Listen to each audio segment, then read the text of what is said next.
More superheroes and ass kicking. Today we're talking about Jupiter's Legacy, y'all. Netflix. It's time to talk about it. Let's go.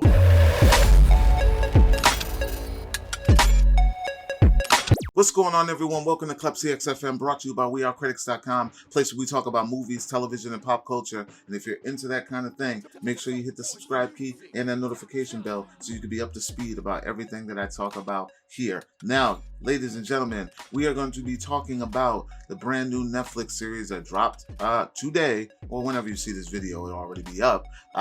Jupiter's Legacy, which was originally written by Mark Millar and Frank Quietly. For those of you who don't know who Mark Millar is, now this guy, one of my faves, he is responsible for my absolute favorite Marvel storyline, which is Civil War. Now, not the movie Civil War. Of course, I am a huge MCU fan, but we all know that this stuff spawns from comic books. Civil War in the comic was completely different from what you guys got in the movie because of, legal rights and character rights and things of that nature. But the event itself was very, very epic, and it became one of my favorite overall storylines. So I digress. Mark Millar also wrote Kick-Ass. He is a creator of Kick-Ass and Hit Girl. I know you guys are definitely familiar with that. So he's been a very, very one of my favorite writers in comic books for a very, very long time, and now he's bringing us another one of his masterpieces, Jupiter's Legacy.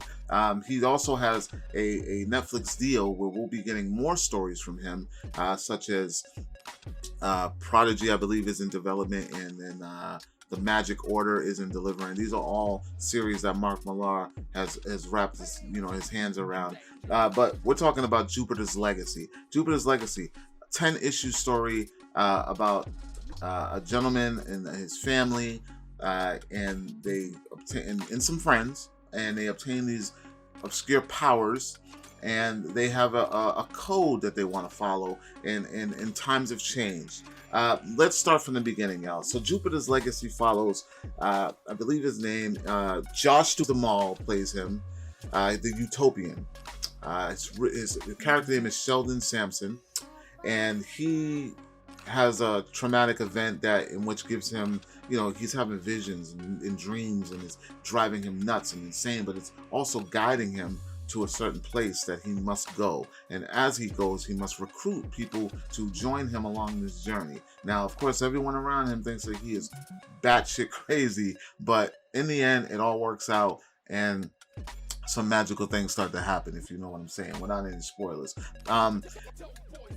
The way that the story is being told, and it is very true to the comic, guys. Like, for anybody who has actually read the book, if you have read the book, you'll be pretty satisfied because it's like page for page. But the way that the story is being told is there are a lot of backstory, present time. Now, the book is 10 issues, but the show is only 8 episodes. But it feels lengthy, y'all. Like, I'm not gonna lie. Like, there were some times where I kind of fell off, and I'm like, oh, this is kind of dragging. But the storytelling is pretty cool, and you'll get a sense with all the superhero stuff that's out there going on. You'll get a sense of, this is another. I've been here before. But I promise you, by I think it was episode 3 or 4, the real story starts to begin. And I love that. I want to tell you a little bit about it without giving too many spoilers. So basically, just imagine, I'll use an analogy. Let's say someone like Superman, who we all know is truth, justice, and the American way, and he doesn't kill and things of that nature. And times get redundant, times get played, and you have another generation that's coming up, but you got to follow. They got to follow the code, to kind of keep society in check and set boundaries and limits. Now, what do you do when the bad guys start, saying, fuck the rules? It's like, I gotta be goody-goody, but what do we gotta do to now match the bad guys in the world? Because they don't give a shit about our rules. So that's a little bit of the conflict that's going on. And it's pretty cool because you see, family dynamic and the father passing down, morals and ideas to his kids. and the backlash, you know, like the headbutting between two sides. That was the dynamic that I extremely loved about it, because that was something that you never really see in comic books. So in that sense, it's very, very original, and I think it's very, very entertaining, and it looks beautiful. Do not let me forget that, guys. Like this thing, like Netflix getting their superhero shows, like this is levels above, you know, Daredevil and, you know, Iron Fist and excuse me, Luke Cage. And those were Marvel shows, but like the CGI in this is beautiful. Like, I'm not gonna lie, like the outfits, just the powers, everything looks great, guys. Yeah, so Jupiter's Legacy, I'm gonna recommend it. I mean, especially if you're into the comic book superhero stuff like myself. If you're good into, you know, lengthy storytelling where you're not gonna feel cheated in the end, because it does feel lengthy, guys. I think the episodes are probably about like 47 to 55 minutes long, and you know, it's meaty. It's very meaty, very hearty. Like it's lengthy.